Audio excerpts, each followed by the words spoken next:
అధిక బరువు అనేక సమస్యలకు కారణం. సాహితీ యోగా ఆన్లైన్ క్లాసులో జాయిన్ అవ్వండి.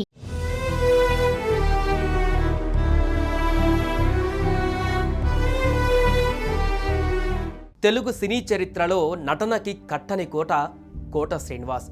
ఇండస్ట్రీలో కోట శ్రీనివాసరావుది జరగని ముద్ర. ఆయన నటన చూసి అలా విగ్రహంలా నిలబడిపోయాను అని ఓ సందర్భంలో ప్రకాష్ రాజ్ లాంటి నటుడే స్వయంగా చెప్పారు.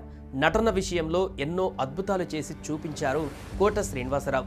అందుకే తెలుగు ఫిలిం ఇండస్ట్రీలో కోట శ్రీనివాసరావుది ప్రత్యేక స్థానం. కోట ప్రస్తుతం ఈ లోకంలో లేకపోయినా ఆయన చేసిన పాత్రలు ఆయన్ను బ్రతికిస్తూనే ఉంటాయి.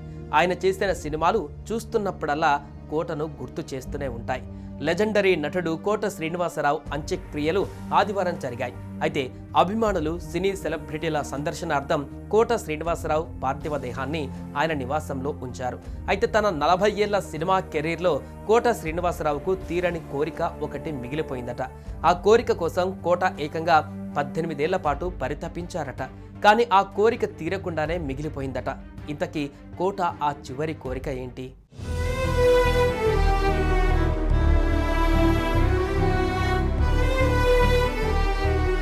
కోట శ్రీనివాసరావు ఎంతో మంది లెజెండరీ యాక్టర్స్తో నటించారు.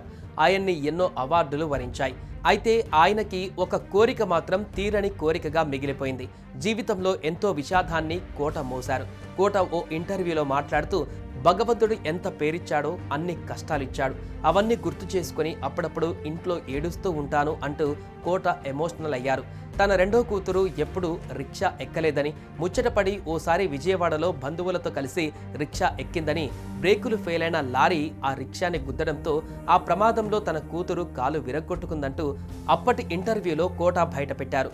ఇక అల్లారు ముద్దుగా పెంచుకున్న కొడుకు బైక్ ప్రమాదంలో మరణించాడని చెప్పుకుంటూ కన్నీళ్లు పెట్టుకున్నారు. 2010లో జూన్ 21న రోడ్డు ప్రమాదంలో కోట కుమారుడు ఆంజనేయ ప్రసాద్ మరణించాడు. తనకు తలకొరివి పెట్టవలసిన కొడుక్కి తానే అంత్యక్రియలు చేయాల్సి రావడంతో తల్లడిల్లిపోయారు కోట. మర్చిపోవడానికి ఇదేమైనా జ్ఞాపకమా? జీవితం ఎలా మర్చిపోతాను అంటూ చాలా ఎమోషనల్ అయ్యారు కోట.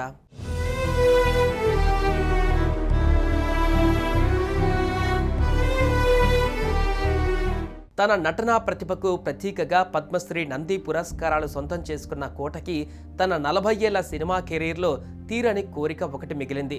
దివంగత నందమూరి తారక రామారావుతో కలిసి నటించాలని కోట కోరిక. తన 40 ఏళ్ల సినీ ప్రయాణంలో సీనియర్ ఎన్టీఆర్తో కలిసి ఒక్క సీన్లోనైనా కలిసి నటించలేదే అన్న బాధ ఆయనలో ఉండేదట. సినిమా ఇండస్ట్రీలోకి ఎంట్రీ ఇచ్చాక ఈ అవకాశం కోసం ఆయన 18 ఏళ్లు ఎదురు చూశారట. కానీ అది నెరవేరలేదు. కోట శ్రీనివాసరావు సినిమాలలోకి ఎంట్రీ ఇచ్చే టైంకే ఎన్టీఆర్ రాజకీయాలలో బిజీ అయిపోయారు. ఆ తర్వాత రీఎంట్రీ ఇచ్చినప్పటికీ కేవలం 3-4 సినిమాలలోనే నటించారు ఎన్టీఆర్. చివరికి ఆ సినిమాలలోనూ కోటకు అవకాశం రాలేదు. చివరికి మోహన్ బాబు తీసిన మేజర్ చంద్రకాంత్ సినిమాలో ఒక పాత్ర కోసం కోటకు పిలుపు వచ్చింది. కానీ అప్పటికే కోటకు బిజీ షెడ్యూల్ ఉండడంతో ఆ ఛాన్స్ కూడా చేజారిపోయింది. చివరకు మేజర్ చంద్రకాంత్ సినిమానే ఎన్టీఆర్ ఆఖరి సినిమా కావడంతో కోట శ్రీనివాసరావు కోరిక తీరకుండా పోయింది.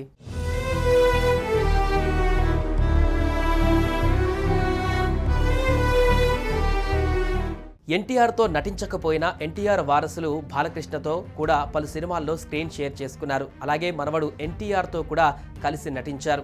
జూనియర్ ఎన్టీఆర్ సైతం కోట శ్రీనివాసరావుకు నివాళులర్పించారు. కోట గురించి చెప్పడానికి విలేకరుల ముందుకు వచ్చారు తారక్. అయితే కోట శ్రీనివాసరావు గురించి జూనియర్ ఎన్టీఆర్ మాట్లాడుతుండగా ఆయన అభిమానులు జై ఎన్టీఆర్ నినాదాలు చేశారు. అదే పనిగా ఫ్యాన్స్ నినాదాలు చేసేసరికి జూనియర్ ఎన్టీఆర్కు కోపం వచ్చింది. అభిమానులపై సీరియస్ అయిన తారక్ వేలు చూపించి మరీ సైలెంట్గా ఉండమంటూ వార్నింగ్ ఇచ్చారు. అలా వద్దు, జై కోట శ్రీనివాసరావు అని జూనియర్ ఎన్టీఆర్ నినదించారు.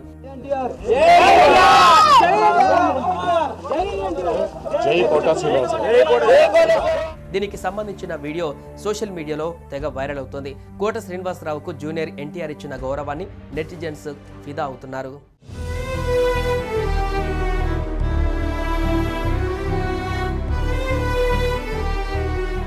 సుమన్ టీవీలో మీ పర్సనల్ అండ్ బిజినెస్ ప్రమోషన్స్ కోసం కింది నెంబర్కి కాంటాక్ట్ చేయండి.